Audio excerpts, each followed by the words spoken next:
Welcome back to Bash Bros in episode 70 of Notorious Pro Wrestling, the TEW Let's Play series, where we find out what exactly would happen if Conor McGregor started his own wrestling promotion. So this is kind of the start of our longer breaks in between episodes, and the main reason for that, as I stated last episode, is it means there's kind of more stuff to discuss happening in the Notorious universe, instead of just you guys coming back and, you know, me just booking a show. So let's talk about the last time you guys were here, which was 2 weeks ago in June week 4, the Fallout show for our Keep Her Lit pay-per-view. A good solid outing, considering we had quite a lot of kind of mid-card and squash matches. So if we take a look, for example, Will Hobbs squashed Ken Malmsteen, definitely sort of a mid-card jobbing out enhancement talent there. Miles Kamen beat Thomas Billington, two mid-carders, but put on a solid 45, which is kind of where I like our mid-card to be. And then the main event also delivered with two fantastic, possibly our two best, or two of our best, female talent, and that is Kaylee Ray and Maiko Satomura with a 62. So all in all, a 65. Then the week that you missed, so we were in Wales in Cathay's Bingo Hall, and a good solid show of a 64. So in this week's Wanted, we saw Birds of Prey defeat Grizzled Young Vets via a Mark Haskins distraction, and this was a qualification match for the 4-way TLC tag title match at the upcoming pay-per-view.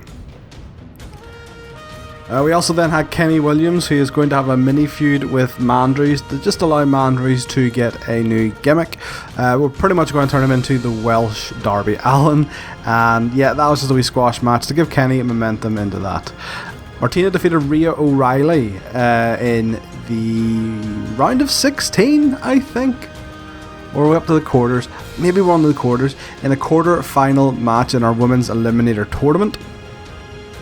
And after that, Crazy Mary Dobson appeared and officially turned heel with a new look, and then brawled with Tessa Blanchard. And in our main event, a number one contender fatal 4-way match between Carlos Romo, Chris Hero, Eddie Dennis and Jonathan Gresham, which Carlos Romo won after his momentous win over his rival Ace Austin. He's now got a shot at Pentagon Jr. for the title at the pay-per-view. But this is due to Lethal interfering and laying out Chris Hero, allowing Carlos to get the pin. Carlos wouldn't have known about the interference, but it was a hell of a match with a 65 rated. So that is what you have missed. Let's move on to news, and there is a couple of bits to talk about. First thing is that we have upgraded our merchandise once again to a comprehensive level. So at this stage, merchandise operation is fairly well established, although limited in range and using only part-time staff. So it's good, nice to kind of be up here. We will probably continue to grow this, and now that we can, I think it's actually maybe the first time we can see who kind of brings in the merch, the most merch. So Conor McGregor is obviously going to bring it in. Conor is OP for us.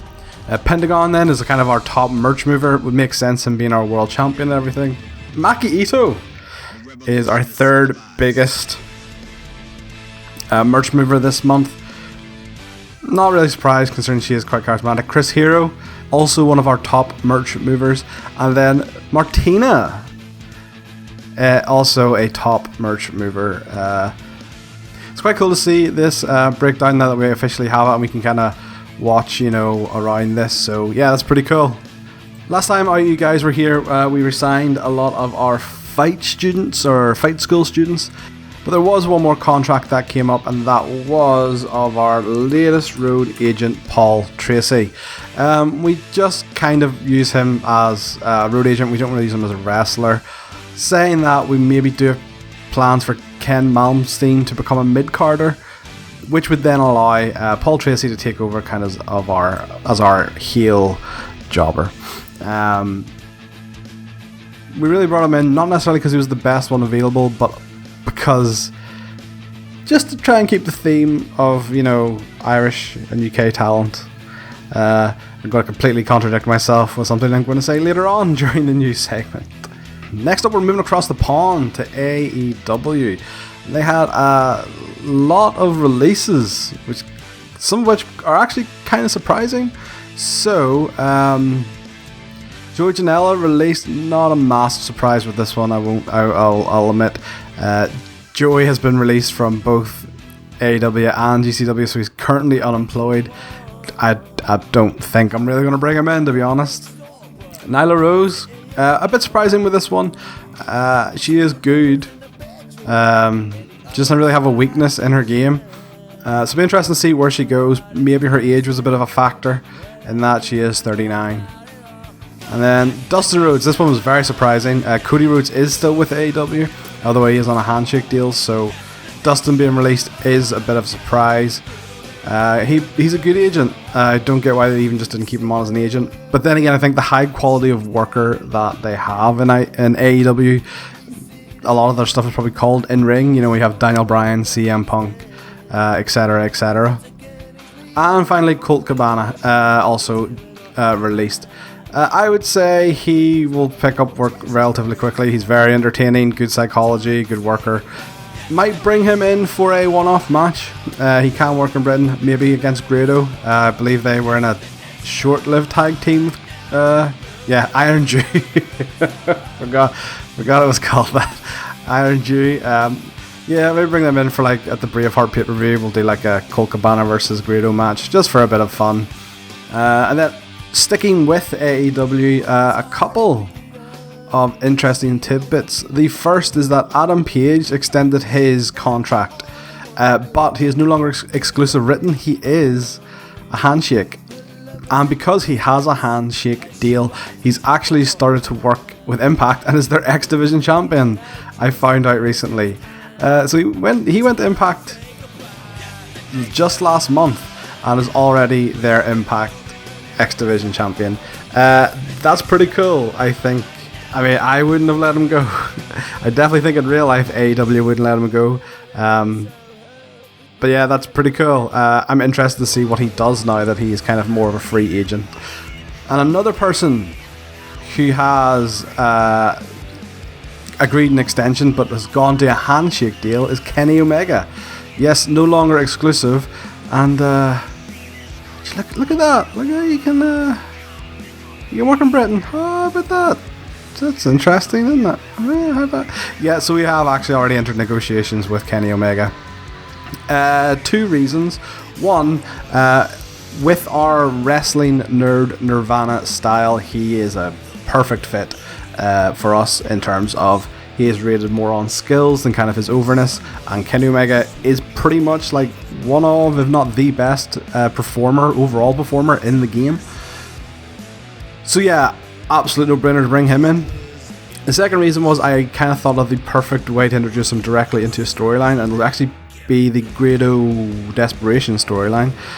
So although we'll be signing him now, he probably won't debut for us for possibly a couple of months. So that is all the news. As you can probably see from the fact there was quite a lot to talk about there, I do feel like this is a way better format for us to go about.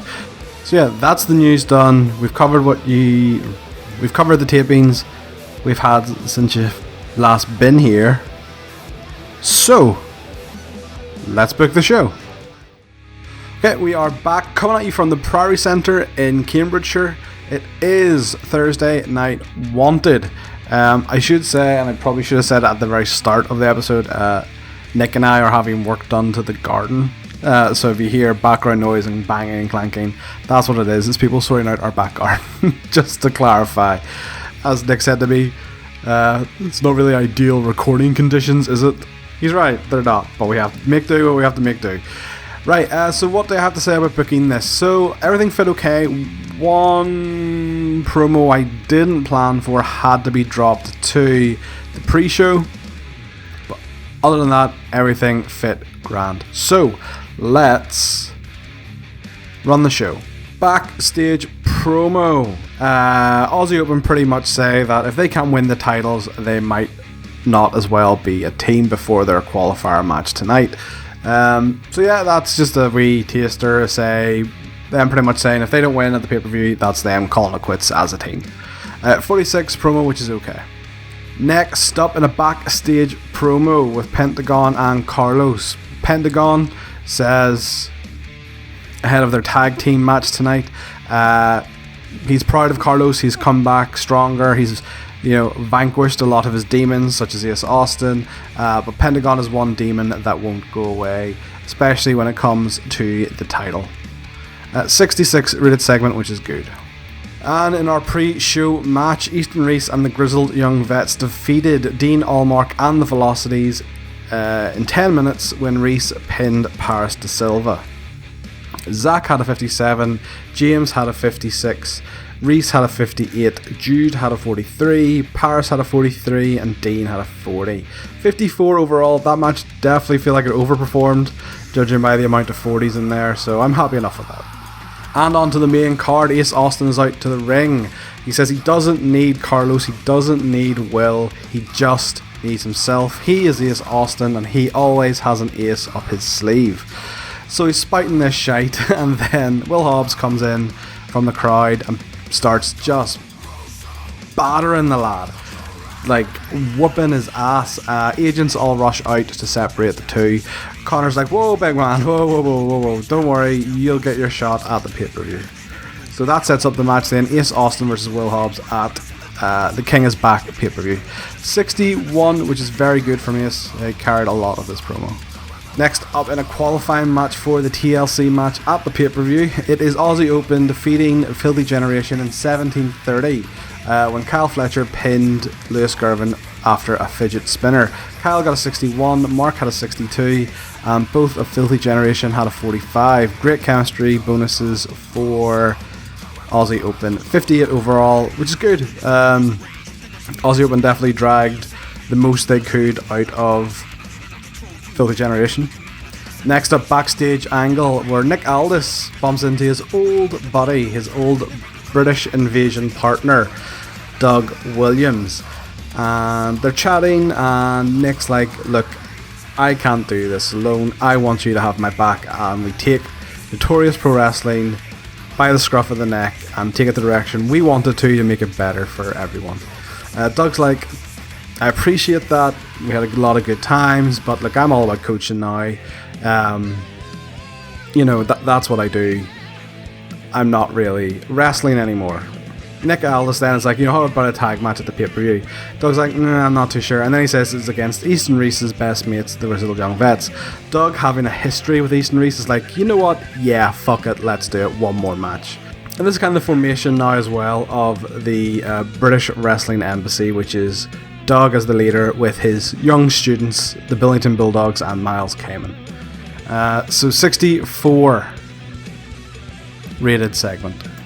Speaking of the Billington Bulldogs, they go against Le Ortiz and win in 11:24 following the dynamic duo.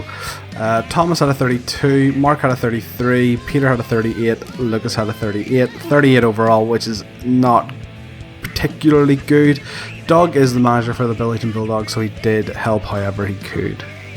Hopefully we'll start to see the Billington Bulldogs kind of pull their weight a bit more. But we'll see. It'll take time. Hopefully. Next up backstage, Conor McGregor bumps into Grado and pretty much lays the law down that Grado, you've lost Amir, you lost Kenny Williams, you've lost Mark Andrews, your only current client is Riho, and as a manager, if you have no clients, your contract will be terminated. Grado starts freaking out. He's like, no, it's fine, I got this, she's going to stay with me, it'll be fine. And Conor's like, it better be. Get your shit together. 84 rated segment. In a women's eliminator quarterfinal matchup, Maki Ito defeated Tiana Parazzo in 15:07 with a DDT. Tiana had a 47, which is better than she had gotten, and Maki had a 53, which is good. All in all, a 52. And in our main event, Carlos Romo and Pentagon defeated the NIC in 20 minutes when Pentagon pinned Oisin Delaney. Right, so Charlie had a 55 and Oisin had a 56. Really solid from the NIC. They are upper mid card now. Kind of crazy considering they used to be jobbers, but I would consider them mid card to upper mid card now. Really cool to see that from them. Pentagon had a 62 and Carlos had a 61. Great from both of them too. 61 overall, which is really good.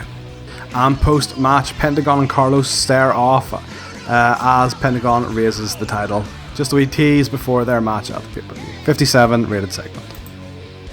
66 overall, which is good. I will take that, considering we had a weak match in the middle there with the Billington Bulldogs against the Les Artistes. So yeah, I am happy enough with that. So there's no real news coming out of our tapings.